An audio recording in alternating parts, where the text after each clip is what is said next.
Class. कल हमने chapter का इंट्रो स्टार्ट किया था, the triangles and it's property, triangles and it's property. तो कल मैंने आपको कुछ बेसिक चीज़ें बताई थी, आज उससे आगे मूव करते हैं। तो आपके पास प्रॉपर्टी यूज़ होगी एक्सटीरियर एंगल प्रॉपर्टी। इससे आगे मूव करते हैं, एक्सटीरियर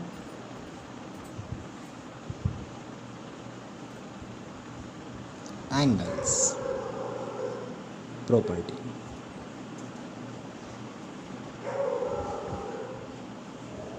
एक्सटीरियर एंगल्स की प्रॉपर्टी क्या यूज़ होगी? फर्स्ट ऑफ ऑल इससे ट्रायंगल्स चेक करते हैं। ये ट्रायंगल है, फर्स्ट ऑफ ऑल बात कर लेते हैं कि exterior angle, what is exterior angle?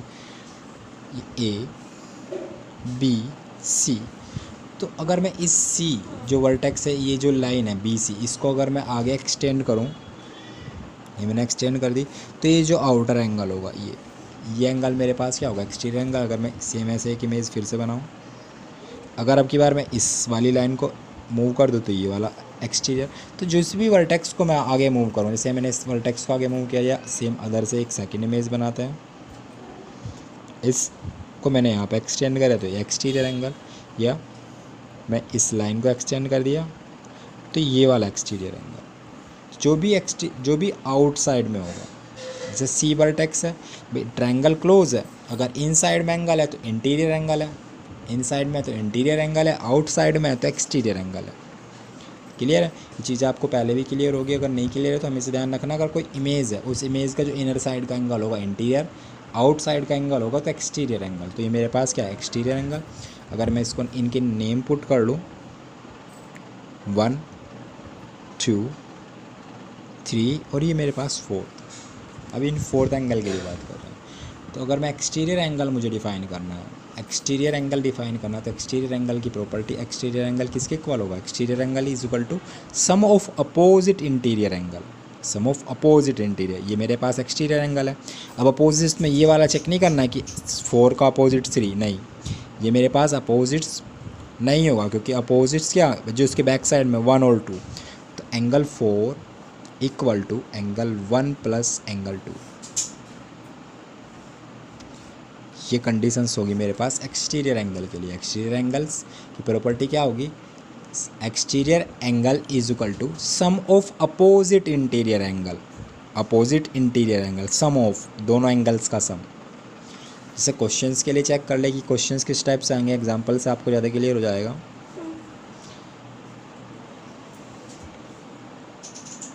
इस टाइप से कोई एक इमेज गिवन है, ए बी सी, ये एंगल आपको डिफाइन करना है। ये एंगल गिवन हो कि ये 30 गिवन दिया है और ये वाला एंगल 10 गिवन दिया है, इस टाइप से कोई भी एंगल गिवन दिया है। क्लियर है? कोई भी एग्जांपल हो सकता है। तो आपको एंगल सी निकालना है।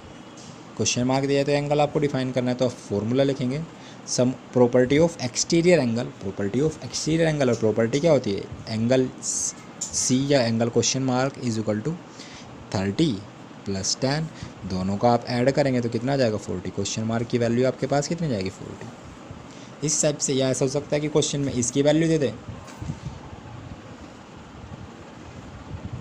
इस एंगल की वैल्यू दे दे 40, ये एंगल कितना दे दे 30, और ये वाला एंगल आपसे फाइंड करा ले। तो सेम प्रॉपर्टी यूज़ करेंगे, property of exterior angle is equal to exterior angle is equal to sum of opposite interior angle. Clear है? तो ये आपके पास प्रॉपर्टी यूज़ होगी। तो इस प्रॉपर्टी को ध्यान रखना है, जहाँ भी प्रॉपर्टी हम यूज़ करेंगे वहाँ पे लिखेंगे property of exterior angle, property of exterior angle, या exterior angle property of triangle. आपके ऊपर डिपेंड है आप किस अकॉर्डिंग लिख रहे हैं। क्लियर है? तो उसके अलावा नेक्स्ट प्रॉपर्टी यूज़ करेंगे sum angle sum property, angle sum property of triangle. ये ट्रायंगल्स के लिए बात हो रही है, each conditions. Angle sum property कैसी होगी? तो सेम जैसे ये आपके पास ट्रायंगल है,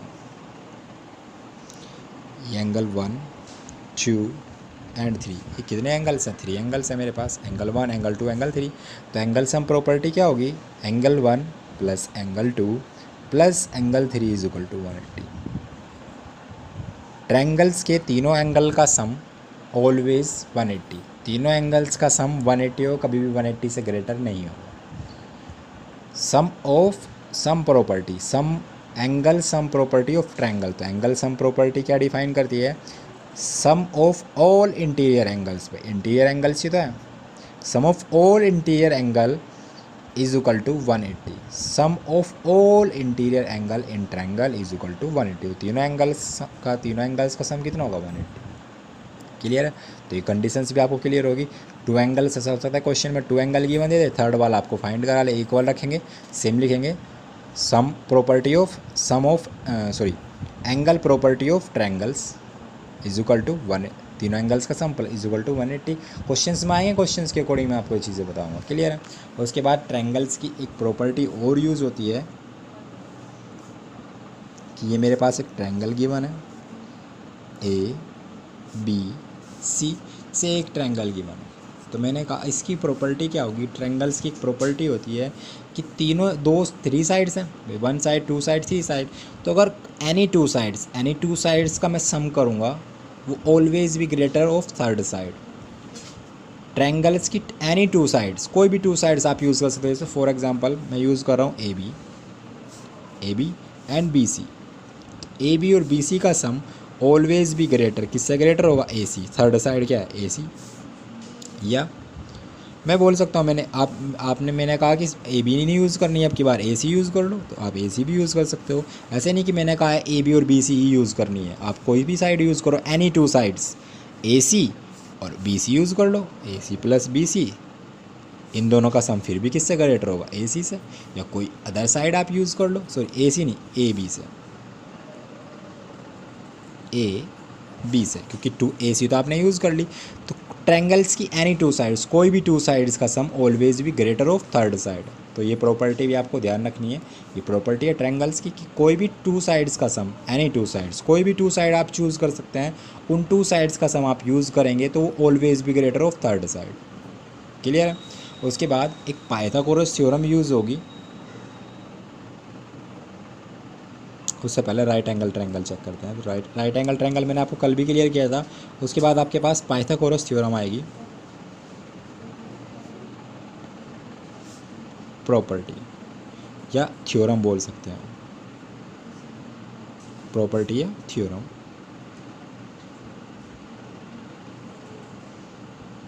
तो पाइथागोरस थ्योरम या प्रॉपर्टी क्या होती है, फर्स्ट ऑफ ऑल इसको क्लियर करते हैं। तो इसमें आप चेक करेंगे, जैसे ये आपके पास एक राइट एंगल ट्रायंगल है, आपको पता है कि जिस ट्रायंगल्स में एंगल कितना होगा 90, तो ये एंगल कितना है 90। तो फर्स्ट ऑफ ऑल इस ट्रायंगल में क्लियर करते हैं कि पाइथागोरस थ्योरम होती क्या है। फर्स्ट ऑफ ऑल चेक करूँगा जो भी मेरे पास 90 एंगल है, उसकी जो बेस वाली साइड होगी उसको मैं बोलूँगा बेस, ये होगी बेस। ये मेरे पास क्या होगी, हाइट। और जो 90 के फ्रंट वाली, 90 की जो फ्रंट साइड होगी या 90 के जो अपोजिट साइड होगी या फ्रंट साइड होगी, 90 के जो बिल्कुल सामने वाली साइड होगी, उसको बोलूँगा मैं हाइपोटेनियस।